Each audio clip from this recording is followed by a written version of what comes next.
Ketua PBNU. Ribut-ribut nasab itu sebetulnya orang kurang kerjaan. Berlalu. Teman-teman jangan anu lah. Kayaknya Mas Sugeng Barang wis rada anu ya, agak salah paham dengan Gus Ketum kita gitu ya. Terlepas dari apapun bahasa komunikasi beliau, yang saya bilang itu komunikasi beliau itu terlalu tinggi aja, terlalu canggih aja sehingga publik gagal paham gitu. Ya gimana ya? Ya saya mengeluarkan unek-unek saya gitu. Mengenai statement yang kemarin disampaikan oleh Kiai Haji Yahya Khalil Saquf. Sevisi dengan Kiai Haji Imaduddin Utsman. Ini enggak semuanya benar. Beliau pura-pura begitu dengan majas-majasnya, dengan macam-macam. Kadang-kadang publik itu salah paham gitu loh. Jadi I love you Gus Ketum gitu loh. Oh ya, ini satu lagi ini. Ada kesadaran tentang ukhuwah basyariyah. Kita kan harus menjaga ukhuwah. Ya memang bahwa Rasulullah itu mengajarkan kita ukhuwah Islamiyah, ukhuwah sesama umat Islam, ukhuwah watoniyah, ukhuwah sesama warga bangsa negara, dan ukhuwah basyariyah, ukhuwah sesama manusia. Tapi apakah berlaku juga untuk terhadap Habib? Ya enggak. Ya mereka nipu umat Rasulullah, ngaku cucu Rasulullah padahal bukan, dan pengakuan cucu itu mereka gunakan untuk merusak bangsa dan negara, merusak agama, merusak marwah kehormatan kemuliaan Rasulullah, dan merugikan umat Rasulullah. Itu kan bugot fil Islam, bugot fil negara kan. Tidak ada ukhuwah seperti itu. Masa kita ukhuwah sama iblis, sama setan ya. Ukhuwah sama dajjal ya haram no hukumnya ya. Yang benar itu ghazwah, memerangi. Kalau salah, kalau keliru minta maaf mereka. Apakah kami pengangguran? Enggak. Ini enggak semuanya benar ya. Karena saya kerjaan banyak. Tapi saya juga bahas nasabnya. Kerjaannya Kiai Imad, Raden Syarif Rahmat, ya Kiai Joko Syahmat, ya KRT Fakih, bahkan Gus Fuad dan lain-lain semuanya. Itu banyak pekerjaannya. Tapi yang bahas nasab. Jadi jangan dianggap pengangguran semua. Semua ini punya aktivitas pekerjaan dan rela untuk mengorbankan ya waktunya, tenaga, konsentrasi, bahkan keluarganya. Nah, jadi jangan dianggap sebagai orang pengangguran. Justru kepedulian ya yang patut dibanggakan dari kawan-kawan terhadap nasib keumatan. Ya. Lah piye negara dan bangsa sejarahnya mau dirubah, mau dicaplok. NU mau dirubah sejarahnya, dicaplok, ya, dikendalikan semua yang duduk di strukturalnya, terus umat, ya, dan masyarakat juga dikacaukan akidahnya, syariahnya, sufiyahnya, bahkan maisyahnya, ya, terus mengatakan para pejuang-pejuang pencerahan ini sebagai orang yang pengangguran. Lah itu kan ya berlalu. Ya tapi ini ada sisi positifnya. Ya Ketua PBNU masih nyinggung-nyinggung masalah nasab ini, berarti nasab ini tidak akan berhenti. Ya mumpung ya ada pancingan gitu loh ya. Ada penyebab sehingga akibatnya terus akan berjalan. Sampai memakan waktu yang cukup lama, nggak bisa diselesaikan, ya. Dalam arti apa? Ya banyak muhibin ya, ini kurang adanya ketegasan, ya. Atau paling nggak berada di tengah dengan kenetralan. Ya, harusnya begitu. Oleh sebab itu akan menunggu lagi korban-korban yang berasal dari kultur NU. Ketika seorang yang duduk di struktural Nahdlatul Ulama mengatakan seperti itu, kurang adanya ketegasan. Hari Sabtu Ahad saya libur kerja, tidak ngantor, tidak dinas, itu saya gunakan bukan untuk keluarga saja, tetapi untuk masyarakat, umat, bangsa dan negara. Hasilnya apa? Hasilnya apa? Survei kiai-kiai, kampung-kampung, takmir masjid musola. Ya, hasilnya apa? Ya mereka semua rata-rata kena korban dawir Habib itu. Ya, korban dawir Habib. Jadi kalau ada khol di setiap kabupaten, kholnya siapa? Kholnya Habib. Ya, Itu ada panitia pencari dana, tidak hanya dana uang saja. Ya beras anane diangkut. Ada kambing sak titike, sak mentoke, sak bebeke diangkut semua. Oleh sebab itu ketika Kang Mas Taufik bin Abdul Qadir Asakov mengatakan, kamu kesini, kalian kesini itu bawa apa? Paling gula 1 kilo. Kamu atau kalian datang, kami sembelihkan 100 ekor kambing. Lah kambing dari hasil dawiran ya sama saja. Jadi hasil merampas itu loh. Umat dan masyarakat. Tapi alhamdulillah kemarin saya juga berpesan secara personal. Jangan percaya lagi. Jadi saya gerilya. Nampak sekali apa yang disampaikan oleh Gus Yahya itu sevisi dengan Kiai Haji Imaduddin Utsman. Meskipun caranya berbeda. Kalau Gus Yahya ya dengan cara Gus Yahya sebagai Ketua Umum Pengurus Besar Nahdlatul Ulama yang memimpin organisasi, yang membawai struktur, yang di sana ada masyarakat atau warga Nahdliyin yang majemuk, yang kompleks, yang tentu sebagai Ketua Umum Tanfidiyah Pengurus Besar Nahdlatul Ulama harus lebih soft, lebih lembut untuk mencapai visi. Berbeda dengan Kiai Imaduddin Utsman yang beliau memang berkapasitas sebagai seorang ulama, apa yang disampaikan itu ya dari apa yang diteliti. Keulamaan atau kealiman seseorang itu sangat terikat dengan keilmuan yang menjadi hasil temu risetnya. Dan Kiai Imad menyampaikan apa adanya dari hasil riset yang telah beliau temukan, dan targetnya sama. Artinya visinya sama, yaitu visi kesetaraan. Kita tentu masih teringat penegasan yang disampaikan oleh Kiai Imaduddin Utsman, yaitu bagaimana hidup ini itu seuyunan. Dalam konteks bahasa universal itu ya hidup dalam kesetaraan, kemanusiaan, keadilan, persamaan. Tidak ada yang berbeda antara Gus Yahya dengan Kiai Haji Imaduddin Utsman. Gus Yahya melalui pintu kepemimpinan di organisasi PBNU, Kiai Imaduddin Utsman melalui pintu riset. Targetnya adalah kesetaraan.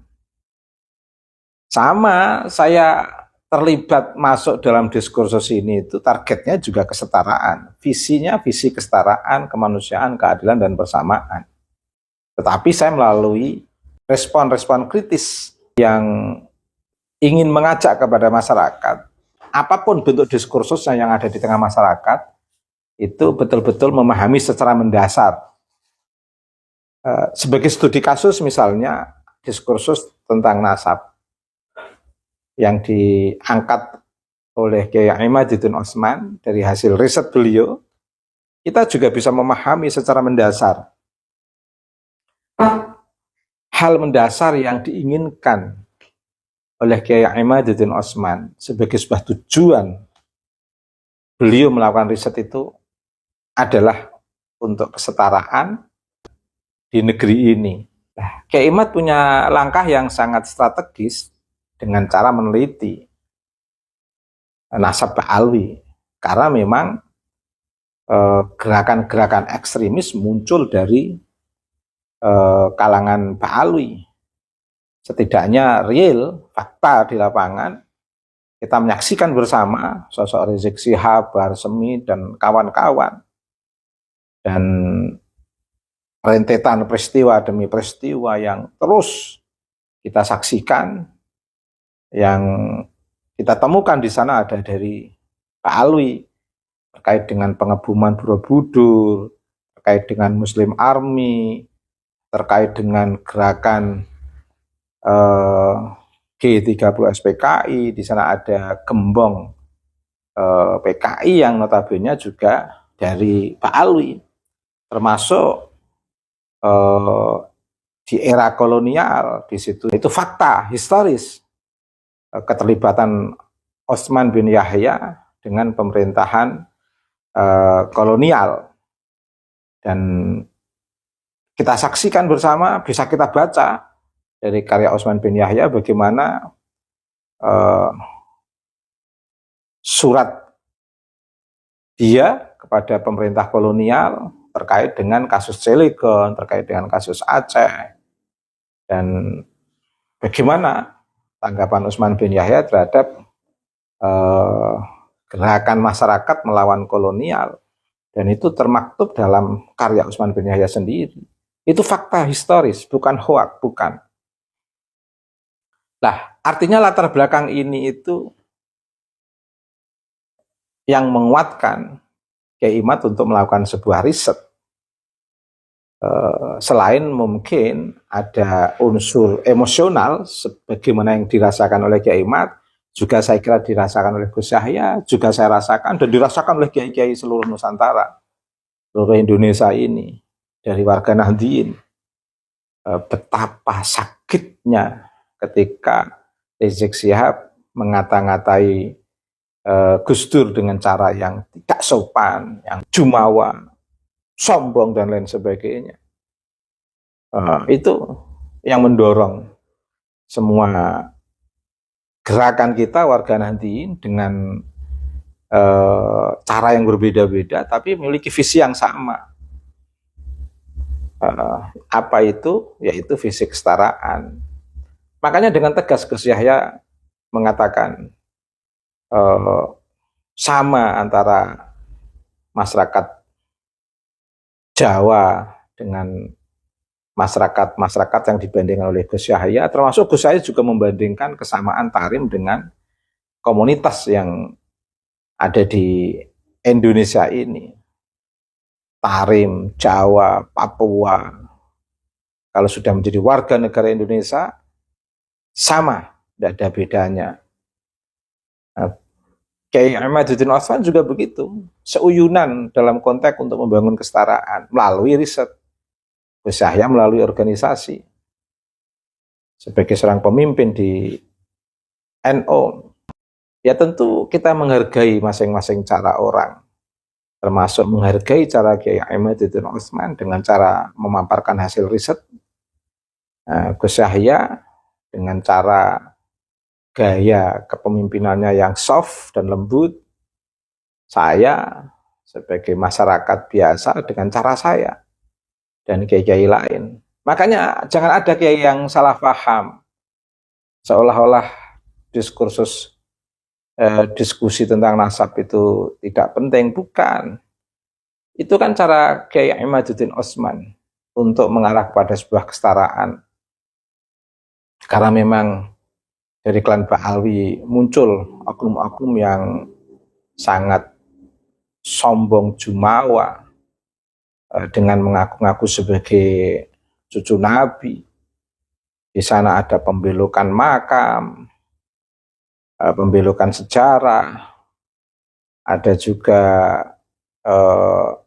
kapitalisasi nasab, yang korban masyarakat luas. Kiai-kiai atau tokoh agama yang sok tidak memahami duduk persoalan dalam diskursus nasab ini seolah-olah itu tidak penting, itu ingin lepas tanggung jawab saja, tidak mau tanggung jawab terhadap kondisi masyarakat yang jadi korban. Tokoh agama yang mencibir atau seolah-olah sinis terhadap beberapa ilmuwan, kiai atau beberapa aktivis pergerakan yang turut melakukan kritik-kritik terhadap arogansi dan kesombongan dari sebagian klan Ba'alwi, terus mereka bela mati-matian, itu ingin lepas tanggung jawab saja, tidak bertanggung jawab terhadap kondisi umat yang jadi korban atas adanya kapitalisasi nasab. Baik, ala kulli hal, saya mengapresiasi ketegasan Gus Yahya untuk menegaskan arti kesetaraan antara seluruh warga negara, baik itu warga negara dari masyarakat Papua, warga negara dari masyarakat Jawa, bahkan warga negara dari imigran, termasuk imigran Tarim, Yaman, atau imigran-imigran yang lain. Semuanya berada dalam kesetaraan. jika ingin berada dalam kelas yang lebih unggul, pergi dari Indonesia. Pergi. Indonesia nggak butuh orang-orang sombong. Indonesia hanya membutuhkan hidup dalam kesetaraan. Ya, gimana ya? Ya, saya mengeluarkan unek-unek saya gitu.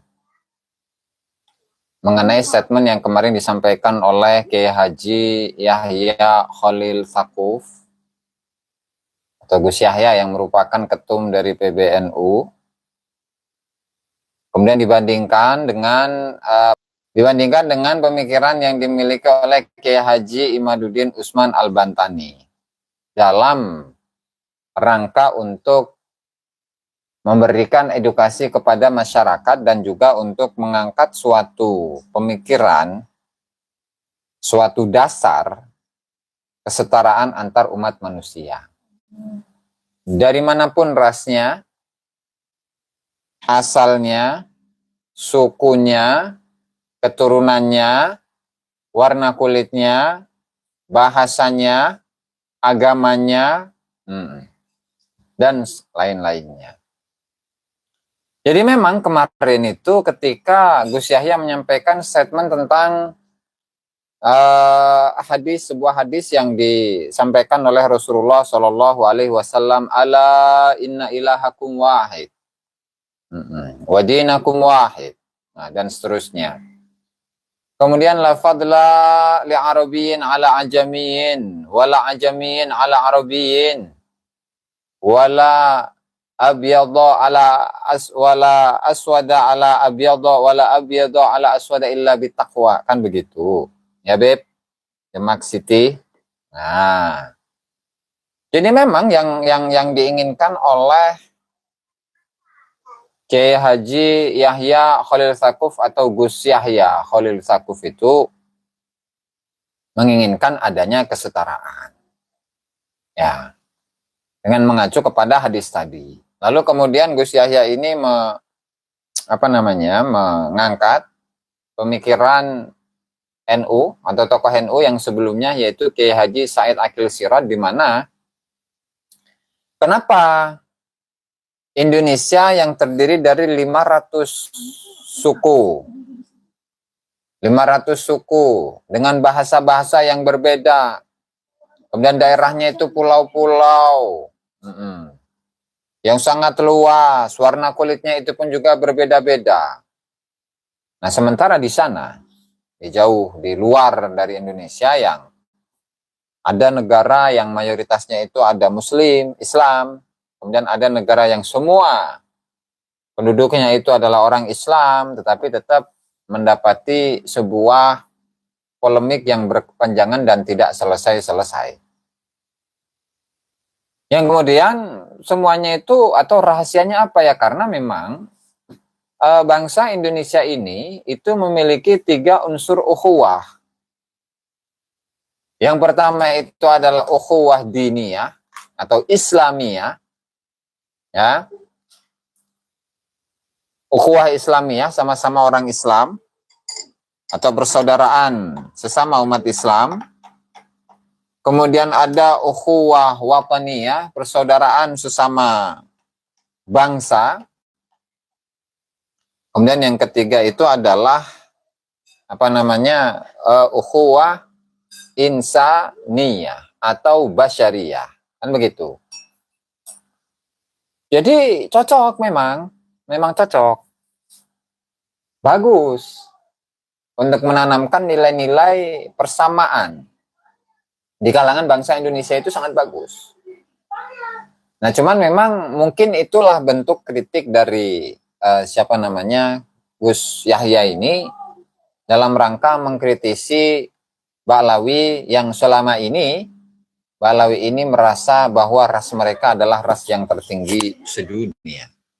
Begitu. Nah, lembut begitu ya. Oke. Nah, yang kemudian ada kabar belum? Gus, belum. Belum. Nanti kita ini teleponan ya. Nah, oke. Kemudian berikutnya Kalau Kiai Haji Imaduddin Usman Al-Bantani dalam mengkritisi polemik nasab ini atau fenomena-fenomena yang terjadi di Nusantara ini beberapa atau belasan tahun yang lalu, ya, belasan tahun yang lalu itu menelusuri dan juga menganalisa bahwasannya akar permasalahan dari semua ini ada caci maki presiden, caci maki para ulama Nusantara, sejarah yang dibelokkan, pengklaiman sejarah yang memerdekakan Indonesia itu adalah dari kalangan mereka, kemudian bikin kuburan palsu, berani untuk mencaci maki siapapun. Nah, itu dasarnya adalah karena mereka memiliki satu hal yang tidak dimiliki oleh orang lain, yaitu apa? Yaitu adalah nasab yang bersambung kepada Rasulullah Sallallahu Alaihi Wasallam.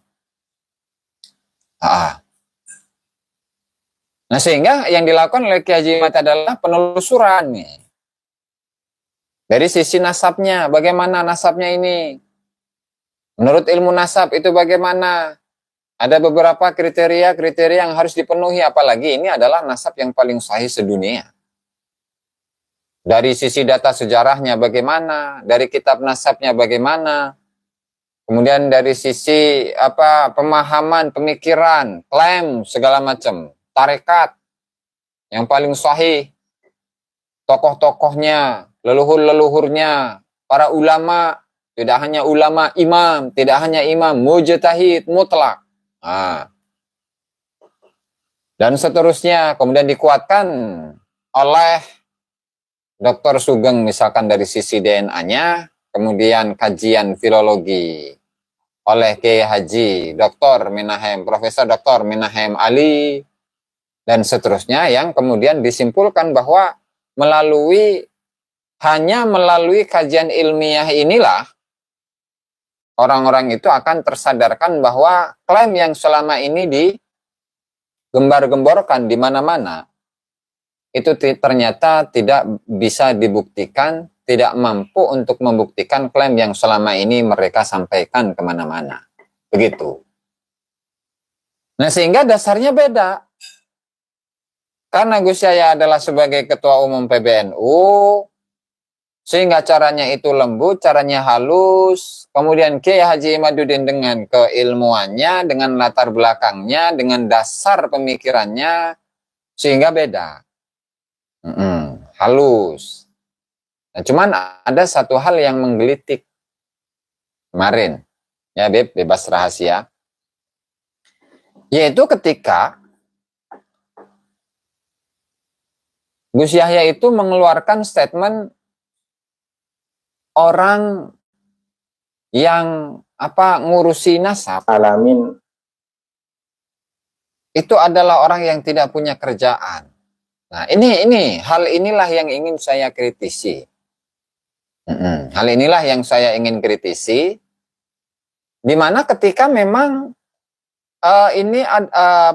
permasalahan ini itu dikerucutkan hanya persoalan mengenai nasab saja, tidak merembet kemana-mana mengenai tarekat, mengenai klaim sejarah, mengenai klaim-klaim tokoh-tokoh Nusantara yang disebut sebagai Habib. Nah, kemudian kemerdekaan Indonesia itu adalah kelantaran Habib. Kemudian ada kuburan-kuburan palsu dan lain sebagainya. Kalaulah hanya persoalan nasab saja, oke, bisa jadi. Tetapi ketika merembet dalam hal kebangsaan, dalam hal ideologi, dalam hal pemikiran, dalam agama, urusan-urusannya, sehingga urusan ini tidak hanya atau tidak bisa dikerucutkan hanya mengenai soal nasab saja. Yang intinya, ini bukan persoalan mengenai nasab saja. Ini persoalan mengenai bangsa, ini persoalan mengenai agama yang ketika itu dibiarkan begitu saja sampai berpuluh-puluh tahun, ya maka bisa jadi bangsa Indonesia ini meskipun tidak terjajah secara fisik, tetapi dia bisa menjadi orang yang terjajah secara spiritual, secara ideologi, dan secara pemikiran. Jadi itu. Jadi bukan soal tidak punya kerjaan, justru saya ini merasa terpanggil untuk selalu membahas tentang ini, ya karena kasihan, apalagi dari kalangan kibin begitu, ya kan? Nah, sehingga ini ya untuk agama kita, untuk negara kita, untuk tanah air kita, bukan hanya sekedar mengenai nasab saja. Nah itu ketika tesis Kiai Mat muncul, itu Gus Ketum kita, Gus Yahya, itu langsung bilang, wah itu Kiai Mat tuh baru mengungkap dikit. Harusnya yang diungkap itu adalah okupasi Hadromi. Ini tesisnya Ketum PBNU, jangan salah. Tiap kecamatan harus ada Habibnya, nah, gitu loh. Nah gitu, jadi ya sebenarnya Gus Ketum itu jauh lebih tahu daripada kita semua lah kelihatannya gitu ya. Tapi mungkin ya karena nggak enak, mungkin jatuh cinta sama Hubaba atau gimana, saya nggak tahu. Ya masalah itu ini biar notice ini Gus Yahya. Jadi supaya teman-teman jangan kayaknya Mas Sugeng Barang wis rada agak salah paham dengan Gus Ketum kita gitu ya. Terlepas dari apapun bahasa komunikasi beliau yang saya bilang itu komunikasi beliau itu terlalu tinggi aja, terlalu canggih aja sehingga publik gagal paham gitu. Tapi sebenarnya perumus tentang bahaya okupasi Hadromi di Nusantara itu setahu saya itu ya Gus Ketum. Gus Ketum, Gus Yahya Khalil Stakuf, beliau pura-pura begitu dengan majas-majasnya, dengan macam-macam. Kadang-kadang publik itu salah paham gitu loh. Jadi I love you Gus Ketum gitu loh. Makanya ada MLB saya nggak dukung, aku masih dukung Gus Ketum kan gitu. Kalau diingat bahwa Gus Ketum itu neneknya itu orang Solo, jadi gayanya kayak Solonya ada. Oh, jadi ini yang paling penting itu ini Gus. Ini kan sering disampaikan berulang-ulang oleh publik itu ya. Kiai Mat ini siapa? Kok berani membatalkan nasabah Alawi? Memangnya dia itu nasabah gitu kan? ya. Nah, tapi berdasarkan pernyataan Kiai Mat tadi bahwasanya beliau itu mulai mempublikasikan tesisnya tahun 2002 kan? Sementara tahun 2017 itu sudah ada keputusan dari Naqabatul Ashraf At-Talibiyin fi Alamil Islami, Dr. Yasin itu bahwa nasabah Alawi itu tidak ada kaitannya dengan Rasulullah Alawiyah Hashimiyah. Itu jelas. Berarti Kiai Imat ini bukan yang membatalkan nasabah Alawi kalau bagi saya, tapi beliau menyampaikan hasil keputusan dari induk Naqabah Ashraf di internasional yang ada di Irak itu, disampaikan oleh beliau. Ya kan? Jadi kan seakan-akan Kiai Imat yang membatalkan direspon nama Naqabah Ashraf. Ini kebalik sebenarnya.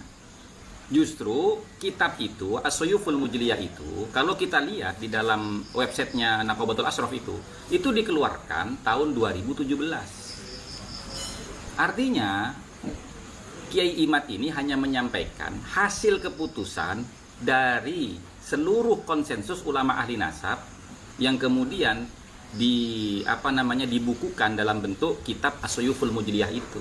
Jadi intinya itu begini, kebenaran itu kan universal. Naqabatul Ashraf merumuskan, Kiai Imat merumuskan hal yang sama. Kemudian dari perspektif ilmu DNA, Mas Sugeng dan kawan-kawan itu juga merumuskan hal yang sama, kan itu. Jadi bukan siapa meneruskan siapa atau siapa yang menemukan, ya ini diilhamkan Tuhan di berbagai macam belahan bumi bersama-sama, gitu loh. Jadi ketika Hanif Alatas itu mengatakan bahwa hanya Imaduddin yang membatalkan nasabah Alawi, dia salah juga. Oh, nanti Kiai Imat jadi besar. Ketika dia akan mengatakan sebelumnya sudah ada, berarti bukan hanya Imaduddin yang mengatakan. Jadi mereka serba salah. Karena apa? Karena sebuah kebenaran yang sudah nyata apabila dibaca oleh siapapun, itu kesimpulannya akan sama. Ya, antara yang satu dengan yang lainnya akan saling menguatkan. Apa yang tidak ditemukan oleh Yasin Al-Khalidari itu ditemukan oleh saya. Apa yang tidak ditemukan oleh Murad Sukri ditemukan oleh Yasin Al-Khalidari. Apa yang tidak ditemukan oleh Yusuf At-Turbani, Abu Bakar At-Turbani, ditemukan oleh yang lainnya. Dan inilah ilmu pengetahuan. Dan juga yang versinya versi Mukasyafah. Jadi ada dari Jember datang ke saya itu, bahwa gurunya pengasuh pesantren yang udah wafat hari ini itu tidak percaya Ba'alawi sebagai cucu Nabi jauh sebelum ada tesis saya. Kemudian keluarganya, alumni-alumni itu ada sesuatu di hati mereka. Ini kenapa kok guru kami tidak menyukai keturunan Nabi? Nah, mereka itu ada suudzon kepada almarhum itu. Setelah beberapa tahun muncullah tesis saya itu, kemudian barulah mereka sadar bahwa guru mereka itu betul. Jadi seperti Gus Fuad katakan, bahwa ini jalan Allah yang diberikan kepada hamba-hambanya yang banyak. Makanya kalau misalnya mereka itu ingin hanya menyudutkan, ini hanya kelakuan Imaduddin, mereka juga tidak mau juga. Mereka ingin mengatakan sebelumnya sudah ada Imaduddin itu pengikut saja, mereka juga tidak mau. Berarti banyak yang mau masa Ba'alawi. Mereka itu serba salah. Jadi kalau bagi saya itu tidak terlalu penting apa materi apa yang dibahas oleh siapa dan siapa yang pertama kali menemukan apa. Yang paling penting adalah Ba'alawi ini memang bukan keturunan baginda Nabi. Itu. Saya mau mengkritik kalimat dikit tadi. Iya. Tentang masalah sumber sejaman, guys. Lah kalau Ubaidillah ini kan sejaman dengan Raja Balitung itu yang punya sumber primer. Ada toleran, maksudnya gini, Kiai. Raja Balitung aja ada gitu kan. Iya, Raja Balitung itu ada sumber sejamannya. Apalagi Ubaidillah itu kan zaman setelah Khalifah Abbasiyah toh. Iya, Khalifah Abbasiyah itu udah kenal kertas loh. di Timur Tengah itu. Kalau menurut saya kalau umurnya Ubaidillah kita nggak bisa kompromi. Kalau dia benar tokoh loh. Beda kalau dia cuma pengemis jalanan gitu ya lain. Kalau dia tokoh harus ada sumber primernya. Dia ditulis sebagai mujtahid mutlak. Ya makanya harus ada sumber primernya. Lawang Raja Sanjaya aja yang lebih tua itu ada sumber primernya. Oh iya, Mataram Induki lebih tua daripada Ubaidillah. Iya. Kali aku pikir tekan kono maksudnya. Kudungga itu abad keempat lebih tua daripada Rasulullah. Ada di Kalimantan Saya kan sana. tidak berpikir oh iya Ubaidillah iki anu kok abad 11 Hijriah apa Masehi kira-kira lah, sedangkan Mataram Induki kan lebih tua. Yai Imad ini. Saya pernah dengar Yai Imad itu waktu itu pernah bilang kan, berdasarkan karakteristik kitab-kitabnya Abdullah Al-Haddad yang jauh dari khurafat, itu Kiai Imad itu mau meneliti jangan-jangan Abdullah Al-Haddad ini bukan Ba'alawi, tapi diba'alawikan sebagaimana penulis kitab Sulam Taufik bukan Ba'alawi, karena silsilah nasab beliau Abdullah bin Husain bin Tohir bin Muhammad bin Hasim Al-Alawi Al-Hasani. Kalau Al-Hasani kan tidak mungkin Ba'alawi, karena Ba'alawi itu ngakunya ke Al-Husaini. Itu sudah diposting sama NU Online, penulis kitab Sulam Taufik.